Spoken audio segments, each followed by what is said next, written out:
Is the Walk Thru GameDay Show, the final one of the 2023 season, presented by Country Roads Air Duct Cleaning. Take me home to comfort. I'm Schuyler, Callihan. That is my partner in crime, Eugene, Napoleon. And man, brother, this is crazy. Back to a bowl game for the first time in a couple of years. It's actually the first one I think we've done on this show because we haven't been to a bowl game in a while. So, and the COVID year, I don't remember if we ended up doing a show that year. So this is our first bowl preview that we've done. But before we get into West Virginia and North Carolina, I do want to get your thoughts on the 23 season because, again, it wasn't expected to go 8-4. This was a team that was picked to finish 14th in the Big 12 Conference, completely over exceeded expectations. And I guess depending on who you ask, because I think you may or may not have had this team as an 8-9 win team, maybe 10-win team. Hell, I don't know. You may have said they were going to go undefeated because I know that's how you usually are. But just your overall 50,000-foot view of this thing, do you feel like the program is in good hands now and is starting to head in the right direction? Well, a few things. First, I believe I said we'll either be 9-3 or 8-4. I think I said that right. Technically, you can't be wrong now because if they win the bowl game, that's 9 wins. Right. So I said that from the onset, but my view of it, the long view of it is whenever you win 7 to 8 games at this level, that's a successful season. And again, I keep telling people they don't understand it's hard to win at this level. We're 8-4 going into a bowl game with the potential to be 9-4. I personally believe Neil has done exactly what he said he was going to do when the university entrusted him in this position. Trust the climb, give me a few years, let me get my culture in here, let me build the way I'm going to build. So for those who are saying, yeah, but Gene, he did it and the schedule depict it was a weak schedule. Listen, the same way that we're 8-4, we could have been freaking 4-8. You are what your record says you are. That's what it is, right? So because the so-called experts said that we would finish dead last in the freaking conference. So I can't look at the schedule and now flip it up and down, upside down and say they were so wrong because we were so right. What I'm saying is the same schedule that they depicted us to be the last in the freaking conference is the same schedule that we're 8-4 on. So you can't have it both ways. Yeah. Things can be true at one time, but in this scenario, you can't have it both ways. So I am happy that we're 8-4. I am happy that Neil and his staff is showing progress because that's really what you want. In this stage of his career, that's really what you want. You want to see progress. This is a leapfrog progress compared to what the expectations were prior to the season even starting. So I'm very happy that we're 8-4. I think we are heading in the right direction. Now, next year, the pressure will be on to be better than 8-4. I will say that because that will be the expectations. You can't take a step back. We've talked about it multiple times. Once you kind of set this expectation, you feel like you're heading in the right direction. This is how you coached your way off the hot seat. You've got to continue to go that way and not go back to 6 or 7 wins. But to kind of go back and double down on your point about a lot of people saying, yeah, well, it's only 8 wins and it was against this schedule. If you went back to, let's say, the middle of July or August, and you went to these same fans and said, what would your expectation be for this team? How many wins? Most of them would probably say, 4, 5, 6. Hell, some of them may even say 2 or 3.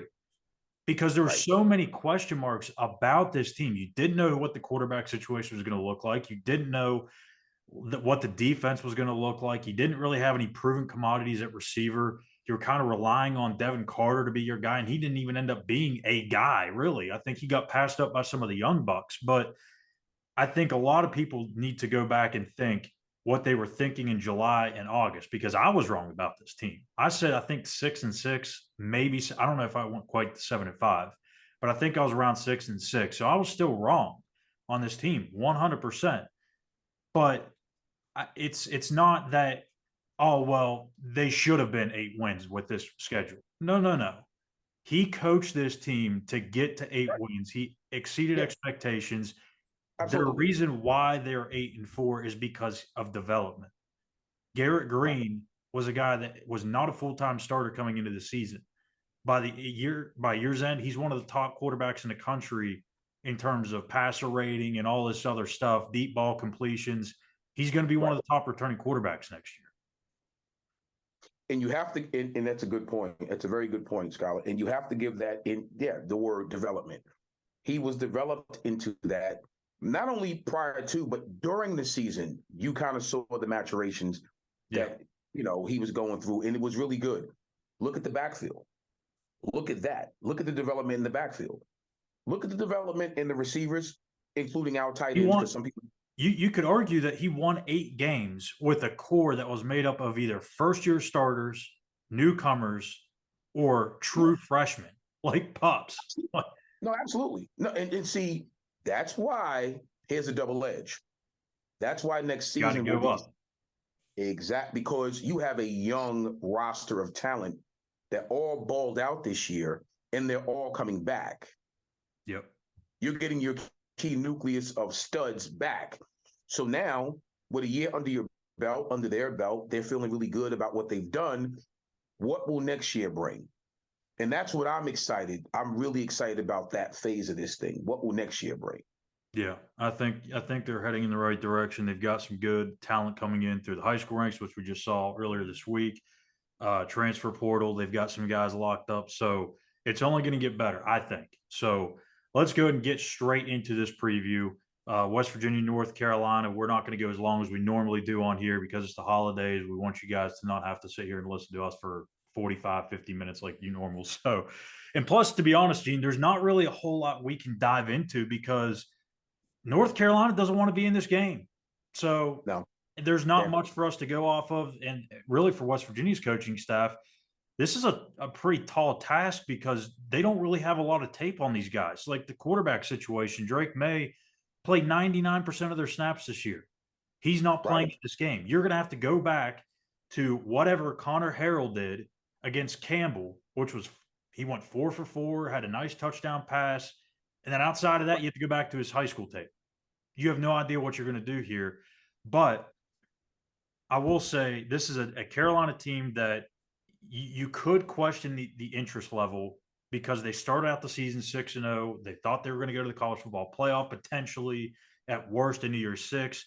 They lose 4 of their last 6 games. One of their 2 wins during the back half of the schedule was against Campbell, and which is my wife's alma mater. No offense there, but I mean it's Campbell. You might want to watch that. Yeah, I mean, hey, but it's Campbell. One of your 2 wins in the last 6 games of the season. That's pretty sad. So we'll see what the Tar Heels look like when they come to Charlotte. But I think Neil Brown made a really good point in his initial bowl press conference where he said, "Look, people may say they may not want to be there, but Right. he views it the other way because those kids that were expected to be a big part in them getting to the playoff for the New Year's Six, they're not playing in this game. The guys that are playing are to be these young freshmen and redshirt sophomores that are getting an opportunity to go out and play. So I think the excitement level is going to be there. And they want to be there. Exactly. No, don't get it twisted.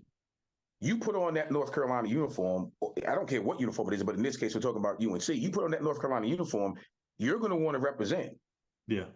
You're going to want to bring it home for the city, the state, and all that. So, oh no, I'm with Neil on this. They're going to come to play. Yeah. You better bet your bottom dollar they're going to come to play. They're not going to just roll their helmets on the field. No, they're going to come to play. So with Drake May not out, obviously that's a major change in what they're going to be able to do offensively. I think Harrell's a really good dual threat quarterback, and in my opinion, he's more athletic, which I think poses a bigger problem for West Virginia because we've seen throughout the years, particularly with this defensive staff, they do much better, as probably most staffs do, against quarterbacks that hang in the pocket and just stick there. They're statues. If there's a guy that likes to get a little bit mobile, that's where the issues come into play. And I'm not saying that they would have tremendous amounts of success against Drake May because he can use his legs too, but this is a different animal because he's a true dual threat quarterback that can really use his legs. When you go and face a quarterback like this where you have no much tape, you have very little tape on. How do you go about game planning around a quarterback like that? Well, I think what you said, the key points would be you would have to go and figure out what this kid is. So honestly, yeah, you would go and you would look at the Campbell tape and you literally would break that down. Then, to be honest, you would go back to the high school stuff. And the reason why, and it's fun because you would want to see the maturation between what he did in high school and what he did at Campbell when they played Campbell, to be honest with you, to see if there's any comparison into what he morphed into now. Because if that's the only true tape, it's not like you're going to get his practice footage. So Right. if that's the only footage you have, you really have to that's like put that thing under a magnifying glass and really break down what he does, what he has the ability to do. And then I'm going to tell you something, which is kind of funny. You almost have to project out the high school stuff, the Campbell stuff. You almost have to project out what you think. Let's just use Campbell, for instance.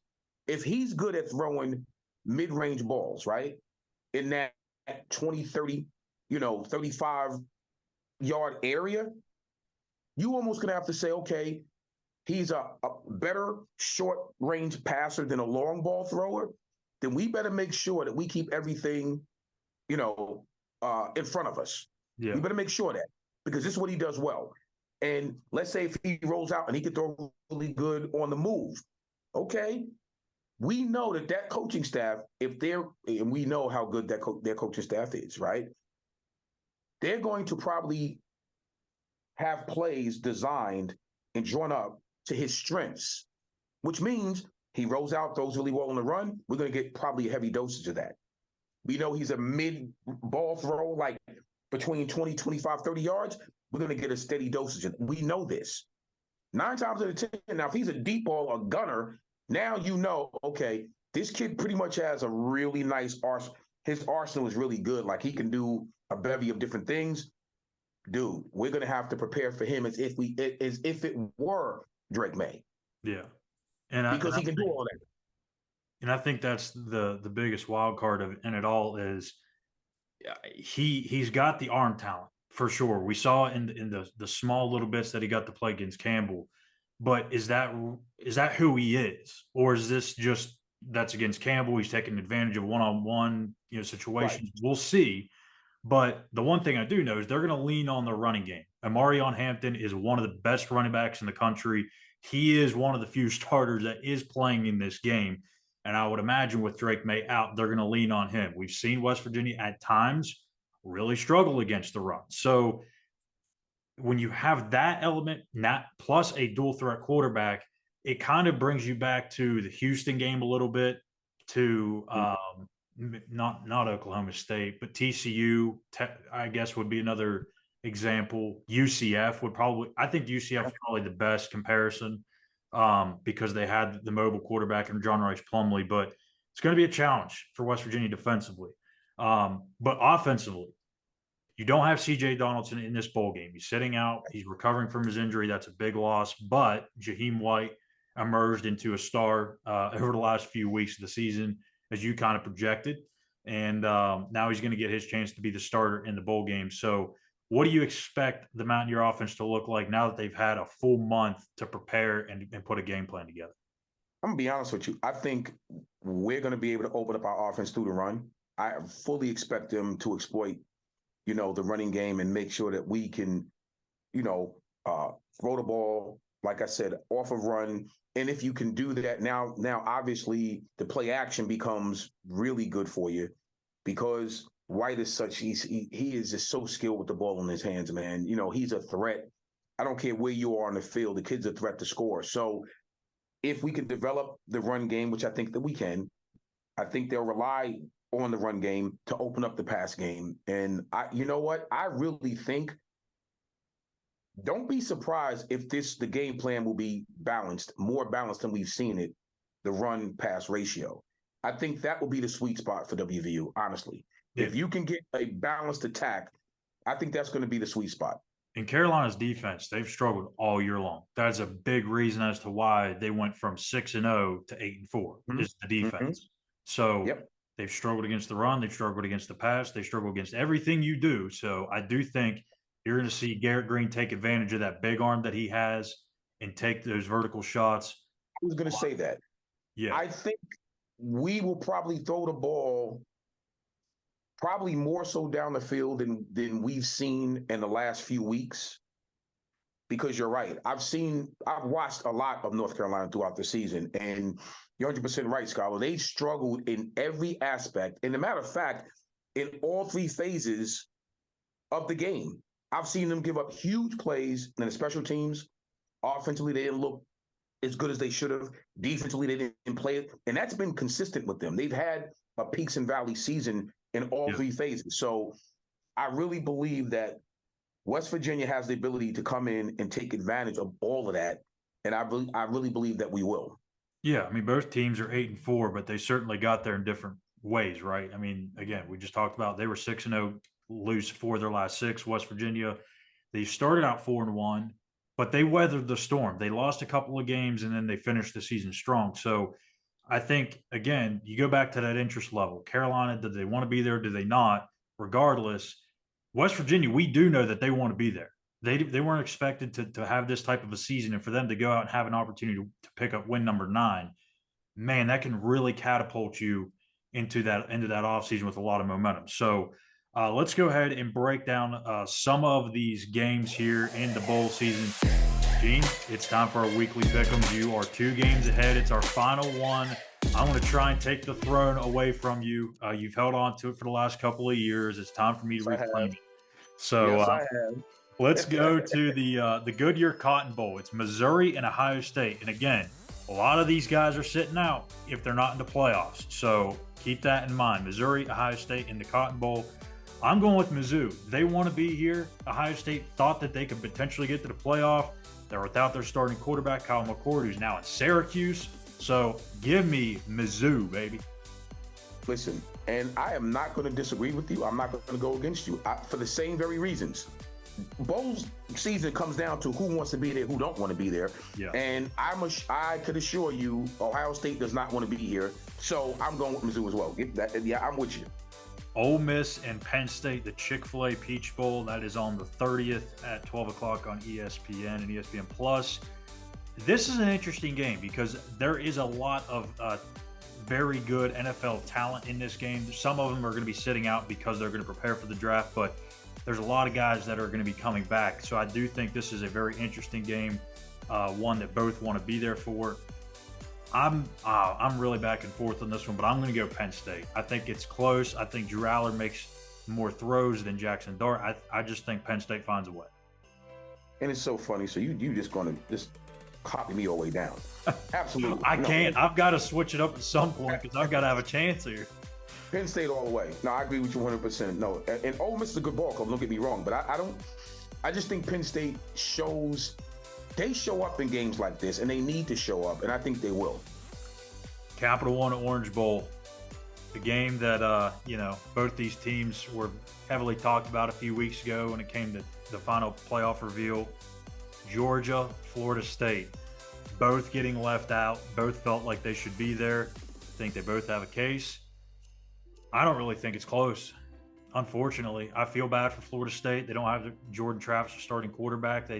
I would assume they have Tate Rodemaker back, but we'll see. But Georgia's just way too talented. And if they were healthy, if this is a healthy Florida State team, I think you got a hell of a ball game here. But unfortunately, that's not the case. So I'm going with the Dogs. No, Bulldogs all the way. And for obvious reasons, they really feel as though they have a point to prove. And don't be shocked if it's a freaking boat race. Yeah. Don't be shocked. Georgia really wants to prove a point. So Georgia all the way. The Verbo Fiesta Bowl, Liberty, Oregon. And since I have a feeling where you're going on this one, I've got to go a different way. So okay. I'm going Liberty. Now you may go Liberty, but I'm going to go with Liberty here because I don't know about Bo Nix's situation. I haven't really looked to see if he's going to play in this game or not, even if he does. Again, this is a team that wanted to get into the playoff. Liberty's thrilled to be here. This is their chance. This is a national stage for them and their program. I'm going way out on a limb here. They're 17-point underdogs, but give me the Liberty Flames. Listen, man, I'm not even going to spend too much time on this. Give me the Ducks, please. Stop playing. I got to take shots at this point, right? I feel you. It wouldn't matter if I was playing quarterback. Give me yours. So let's go to we'll throw in the Citrus Bowl here. Iowa and Tennessee. I'm gonna go with Tennessee. I was gonna go Iowa, but I'll go with Tennessee. The high-powered offense. I mean, hell, if Tennessee scores 10 points, that may be 10 too many for Iowa. So I'm going with Tennessee. So let me give you. Okay, I'm gonna give you an opportunity here. Yes, let's go. I got you. I'm going with Iowa. The Hawkeyes. I feel like they have something to prove as well because I think people don't think they're as good as they are. And it's a good ball club. All right. So I'm going to go with Iowa. All right. So let's go ahead and hop into the college football playoff. We're just going to pick the semifinals here because we obviously won't know the championship matchup. So Michigan and Alabama. This one, you know what? This has the feelings of Alabama just finding a way and they end up becoming national champions. I don't know that they do, but there's all this debate about whether or not they should be in the thing. And then I think they're going to go in and they're going to make a statement. A lot of drama surrounding Michigan and the sign stealing scandal and then Jim Harbaugh and the NFL rumors. That's a lot. I don't think they're expecting to get Alabama in that semifinal game. So I'm going to go with Roll Tide. And as much as I hate to do it, I'm going to agree with you. I think Alabama wants to prove a point, and they're going to be foaming at the mouth to play this game. Yeah. To show people that, and it's kind of weird. Alabama got to show people that they deserve to be there, but that's what it is at this point. And I really think they want to make a resounding statement in this game. So I'm going with Alabama as well. Last one before the West Virginia game, Texas and Washington. This is going to be a doozy. I really think this could go either way. I think it'll be a high-scoring game.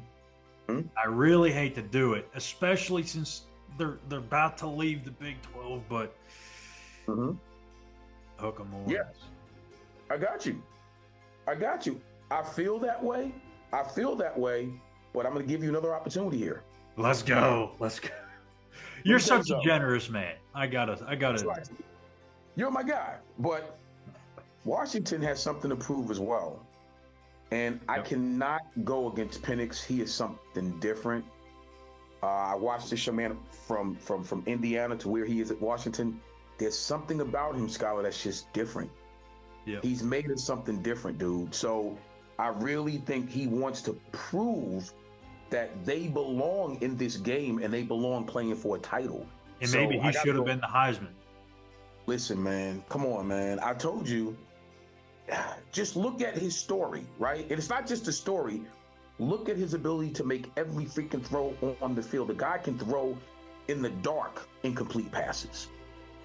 Come on. I was watching some of his throws. Schuyler, I haven't seen anything like him in a long time with that type of arm talent. There's going to be a good game. Texas, I like Texas, don't get me wrong. But there's something about Penix and that Washington team that I think they'll prevail in this game. So I'm going Washington. All right, that brings us to the game that you're all really here for, and that is the Duke's Mayo Bowl. North Carolina, West Virginia, 8-4, December 27th. That'll kick off at 5:30 at Bank of America Stadium right here in my backyard in Charlotte. And this is a huge opportunity for Neil Brown to make a statement, get to 9 wins. Let's hear what the head coach had to say. Here's what I see. I see a group that's talented. I think they're dangerous because they're going to have some new people playing. And I think sometimes – that's underestimated, especially in the bowl season. You know, everybody pays attention to who's not playing, but all these other guys got new opportunities, and they've been recruiting at a pretty good level. And so we're gonna see some pretty good players. Scary, that running back is a really, really good player, and we've played a bunch of good running backs this year, but he's as good as anybody we've played. And then defensively, they've got the ability to rush. They've got a couple pass rushers. And we haven't seen a lot of elite pass rushers this year. And they've got a couple guys that can really they have great speed off the edge. And so something we're really working on. All right, Gene. West Virginia, North Carolina. I feel like if Drake May was playing in this game, I'd probably have to lean toward Carolina. Probably. Not saying I would, but with all of those guys being out and this being an opportunity to get the 9 wins for this team and to also see Neil Brown get the Mayo bath. How could you not want to see Neil Brown doused in Mayo? I'm going with Neil Brown. I'm going with the West Virginia Mountaineers getting the win in Carolina's backyard. Give me the Mountaineers. I love it. So let me tell you this. I don't care if Drake May was playing. If they all were playing, it doesn't matter to me. I would still go with the Mountaineers because they belong here. They will also want to prove a point. They want to get that 9th win. And you know what's so funny? You're 100% right. Boy, you can't pass up an opportunity to douse Coach in Mayo. Yeah. Give the man the Mayo back. You can't pass that up.